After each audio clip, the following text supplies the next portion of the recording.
నమస్తే, నా పేరు Shivaji. Welcome to our channel. ఎందెందు వెతికినా అందందు గలదన్నట్లు. సో 2019-24 మధ్య వైఎస్ జగన్మోహన్ రెడ్డి గారు ముఖ్యమంత్రిగా ఉన్నప్పుడు ఏ డిపార్ట్మెంట్ తీసుకున్నా, ఏ స్కీము తీసుకున్నా అదేవి స్కాములే అని ప్రతిరోజు మనం చర్చించుకుంటూనే ఉంటాము. సో దానికి సంబంధించి ఇప్పుడు డ్వాక్రా సంఘాలు ఉన్నాయి. డ్వాక్రా సంఘాలు ఎందుకు పెట్టారు?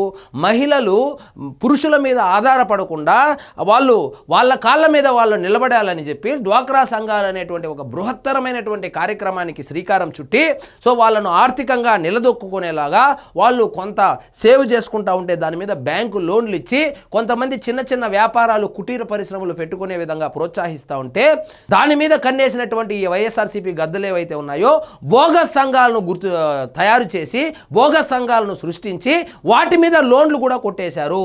మొత్తం 2019 నుంచి 2024 వరకు జగన్మోహన్ రెడ్డి గారు అధికారంలో ఉన్నప్పుడు ఆంధ్రప్రదేశ్లో దాదాపుగా 318 బోగస్ డ్వాక్రా సంఘాలు, ఫేక్ డ్వాక్రా సంఘాల పేర్లు సృష్టించి దాని ద్వారా 38 కోట్ల రూపాయలు డబ్బులు కొట్టేశారు.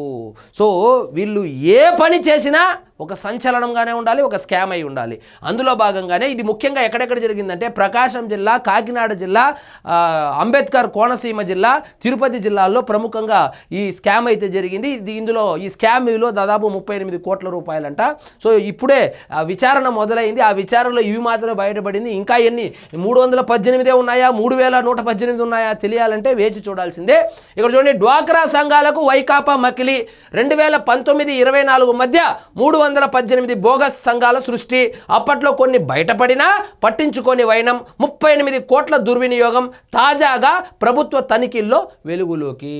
సో మద్యపాన నిషేధం చేస్తాను, మహిళలను ఆదుకుంటాను అని చెప్పి అధికారంలోకి వచ్చి మద్యం వ్యాపారిలాగా తయారయ్యి ఈ జే బ్రాండ్ మద్యాన్ని, కల్తీ మద్యాన్ని అమ్మి సో వందల వేల మందిని పొట్టన పెట్టుకునిందే కాకుండా, సో ఈ డ్వాక్రా సంఘాలు ఏదైతే ఉందో మగవారి మీద ఆధారపడకుండా వాళ్ళ కాళ్ళ మీద వాళ్ళు నిలబడేలాగా డ్వాక్రా సంఘాలని అప్పట్లో చంద్రబాబు నాయుడు గారు ప్రవేశపెడితే అది కంటిన్యూ కూడా అవుతానింది. రాజశేఖర్ రెడ్డి గారి ప్రభుత్వంలో కూడా కంటిన్యూ అయింది, కిరణ్ కుమార్ రెడ్డి గారి ప్రభుత్వంలో కంటిన్యూ అయింది, రోసయ్య కంటిన్యూ చేశాడు. సో ఇవి కంటిన్యూ అవుతూ ఉంటే సో దాని మీద కన్నేశారు.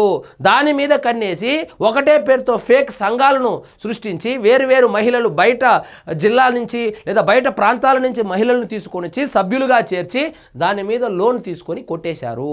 ఇక్కడ చూడండి, మహిళలకు ఆర్థిక స్వావలంబనలో దేశానికే తలమానికంగా నిలిచిన డ్వాక్రా సంఘాలకు వైకాపా ప్రభుత్వం మకిలి అంటించింది. అప్పట్లో సభ్యులకు తెలియకుండా వారి పేర్లతో బోగస్ సంఘాలు సృష్టించి బ్యాంకు లింకేజీ రుణాల్లో కొందరు కోట్లు దండుకున్నారు. ఇలా 2019-24 మధ్య రాష్ట్ర వ్యాప్తంగా 318 బోగస్ సంఘాలు ఏర్పాటు చేసి 38 కోట్లు కాజేసినట్లు తాజా ప్రభుత్వ తనిఖీలో బయటపడింది. సో మహిళలను వదిలిపెట్లా, వీళ్ళు తాగుబోతులను కూడా వదిలిపెట్లా, వాళ్ళని సర్వనాశనం చేశారు, మహిళలను సర్వనాశనం చేశారు, చదువుకునే వాళ్ళను నాశనం చేశారు, రైతులను నాశనం చేశారు, ఉద్యోగస్తులను నాశనం చేశారు, నిరుద్యోగస్తులను మోసం చేశారు. సో ఇక్కడ చూడండి, ఈ అదే పేరుతో రకరకాల పేర్లతో ఆ సంఘాలను సృష్టించుకొని బ్యాంకుతో టైఅప్ అయ్యి ఆ బ్యాంకు ద్వారా రుణాలు తీసుకొని 38 కోట్ల రూపాయలు కొట్టేశారంటే, అంటే ఈసారి గెలిచింటే రాష్ట్రాన్ని తాకట్టు పెట్టడమో అమ్మేయడం ఒకటే తరువాయి భాగము. కానీ రాష్ట్ర ప్రజలు మేలుకొని ఈ ప్రభుత్వాన్ని మార్చారు కాబట్టి సరిపోయింది. కానీ లేకపోతే ఎప్పుడో పక్క రాష్ట్రానికి, మన రాష్ట్రాన్ని అమ్మేసేవాళ్ళు, లేకపోతే పక్క దేశానికి అమ్మేసేవాళ్ళు. అనకాపల్లి, ప్రకాశం, కాకినాడ, డాక్టర్ బిఆర్ అంబేద్కర్ కోనసీమ, తిరుపతి జిల్లాల్లో ఈ తరహా సంఘాలు ఎక్కువగా నమోదయ్యాయని అధికారులు గుర్తించారు. వీటి ఏర్పాటు గురించి అప్పటి వైకాపా సర్కారు దృష్టికి తీసుకెళ్లినా పట్టించుకోలేదు. సరే, ఎవడో తప్పు చేస్తూ ఉన్నాడని చెప్పి ప్రభుత్వ దృష్టికి తీసుకొని వెళ్ళినా కూడా ప్రభుత్వం పట్టించుకోలేదంటే, ఎందుకు పట్టించుకోలేదంటే వాళ్ళు కూడా మనోళ్ళే కదా, 10 రూపాయలు సంపాదించుకొని 10 రూపాయలు స్కామ్ చేసుకుంటే వచ్చిన నష్టమేమి అని చెప్పి చూసి చూడకుండా వదిలేస్తే 38 కోట్ల రూపాయలు కొట్టేయడం జరిగింది. సో ఫేక్ డ్వాక్రా సంఘాలు, బోగస్ సంఘాలు సృష్టించి వాటి ద్వారా బ్యాంకు రుణాల రూపంలో 38 కోట్ల రూపాయలు కట్టేసి తిరిగి కట్టకుండా చేతులెత్తేశారు. కూటమి అధికారంలోకి వచ్చాక డ్వాక్రా సంఘాల్లోని మహిళలు ఎవరూ ఆందోళన చెందకుండా పొదుపు సంఘాల పరపతి పెరిగేలా పారదర్శక విధానాన్ని తీసుకొచ్చింది. వేర్వేరు ప్రాంతాలకు చెందిన మహిళలను సభ్యులుగా బోగస్ సంఘాల ఏర్పాటులో బ్యాంక్ అధికారులతో పాటు స్థానికంగా ఉన్న యానిమేటర్, వెలుగు సిబ్బంది చేతులు కలిపి వ్యవహారాన్ని నడిపించారని తేలింది.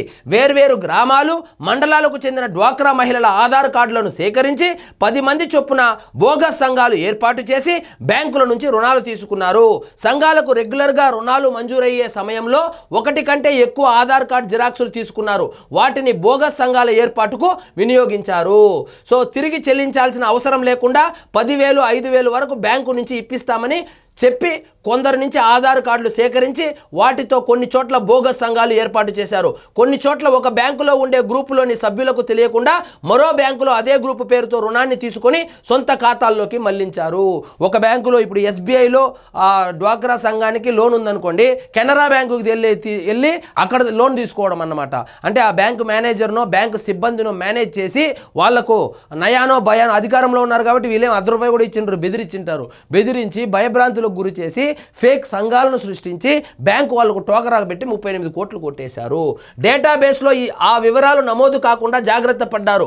బోగస్ గ్రూపుల పేర్లతో రుణాలు పొందినా అవి ఎన్పిఏలు కాకుండా 2-3 నెలలకు కొంత చెల్లిస్తూ నెట్టుకొస్తున్నవి ఉన్నాయి. అంటే అనుమానం రాకుండా ఇప్పుడు కూటమి ప్రభుత్వం అధికారంలోకి వచ్చింది, ఎక్కడ దొరికిపోతామని చెప్పి ఎన్పిఏ అయితే ఆ సదరు ఆధార్ కార్డు ఇచ్చినటువంటి వాళ్ళు వ్యక్తులు దొరికిపోతారు. కాబట్టి వాళ్ళు దొరికిపోతే అసలు మేము రుణమే తీసుకోలేదని చెప్పి మొత్తం ఈ బోగస్ సంఘాల ఈ బోగస్ కథ అంతా బయటపడుతుందని చెప్పి సో వాళ్ళు అప్పుడప్పుడు కొద్దిగా చెల్లిస్తూ ఎన్పిఏ కాకుండా చూసుకున్నారంట. చూడండి వీళ్ళు ఎంతకు తెగించారో చూసారా, అట్లుంటుంది అన్నతో. అనుమానం రాకుండా గ్రామాల్లోని సభ్యురాళ్ళ పేర్లతో పట్టణాల్లో బోగస్ సంఘాలు ఏర్పాటు చేశారు. కొన్ని చోట్ల మొత్తం సంఘాన్ని సృష్టించకుండా అప్పటికే ఉన్న సంఘంలో 2-3 పేర్లను చేర్చి బ్యాంకుల నుంచి అక్రమంగా రుణాలు పొందారు. అంటే ఇప్పుడు గ్రామీణ ప్రాంతాల్లో ఇప్పుడు ముఖ్యంగా డ్వాక్రా సంఘాలంటేనే గ్రామీణ ప్రాంతాలకు సంబంధించినది.